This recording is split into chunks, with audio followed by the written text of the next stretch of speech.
Hello, this is Shane from Shane's Books and Review. I'm glad that you made it back. Hope you're having a great day and that your week was pretty good. It's Friday and we're going to be talking about the Audible originals. As previously mentioned on Monday, not sponsored. Not at all. But I did want to go over a couple of them just to give you an idea of what they are and how they're made. Not that I was there when they made them. The two that I've gotten so far, one of them is Zero G, which was wrote by Dan Wells, and the other one was Stephen Fry's Victorian Secrets, which was wrote by two people, John Wolfe and Nick Baker. These two originals are two polar opposite things.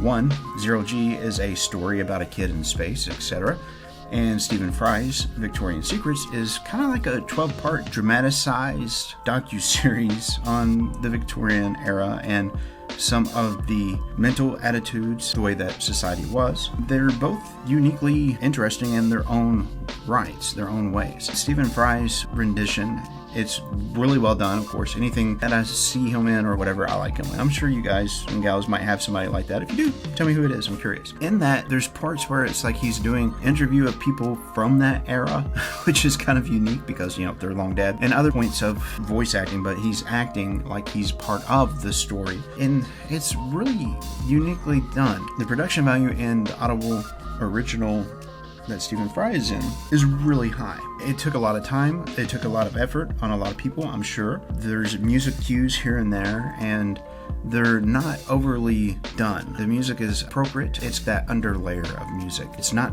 so much that you can't hear the person narrating or the other people in it, or even some of the ambient sounds that are in the room, like a table thud or a door knock. It doesn't take away from, but it is certainly there. For a lot of the audiobooks that I've had in the past, that's completely different for me in the experience. It's almost going back to the 1930s radios, where people would have these huge productions in the studio and they'd do it live and they'd do their whole show and there'd be a special effects guy making all kinds of sound effects at particular times, etc. It's really neat in that regard. On the flip side of that, the Zero G book that I was talking about, that one has a full-on production as well. There's so many different people that are involved in the voice acting of that. It's quite phenomenal just on that alone. Do I want to get into the actual content of the books? No, not really, because the Stephen Fry thing, that's really outside of what we usually talk about, but it was enjoyable. The other one, the Zero G thing, if you're not an Audible member, you're not going to be able to get it. And I don't want to get you hyped up about something that you wouldn't be able to access, because I feel like that really wouldn't be fair. But I did want to share what they were. So far, there's about 5 or 6 of them that I've checked out in total. They range in production quality from high to extremely high, where an audio book that's read by 1 or 2 people seems to be kind of like a fairly intimate type of a thing, because you get to know that person as they're reading. You get to know the voice that they're using for different characters. Some of that took away in these origin type things that they're doing. It's not a problem by any means, but I don't get the same connection to the audiobook whenever it is a Audible original as I do whenever it's just a person that's a favorite reader of mine, which is kind of an odd experience. It doesn't take away from the value for me.